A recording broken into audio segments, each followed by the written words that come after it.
Welcome.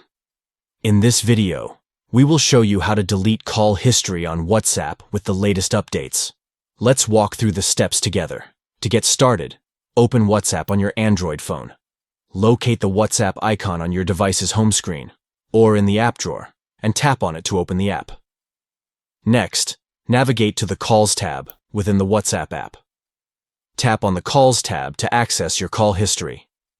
Now, tap on the three vertical dots, also known as More, located at the upper right corner of the screen.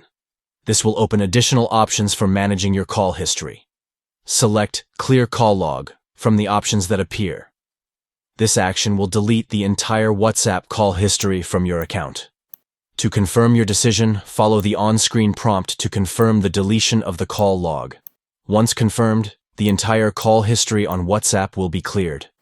By following these steps, you can easily manage and delete your call history on WhatsApp using your Android phone.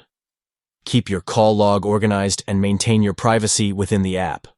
With the updated features, managing call history on WhatsApp has been made more user-friendly and efficient. Thank you for watching, and enjoy keeping your call history clean and organized on WhatsApp.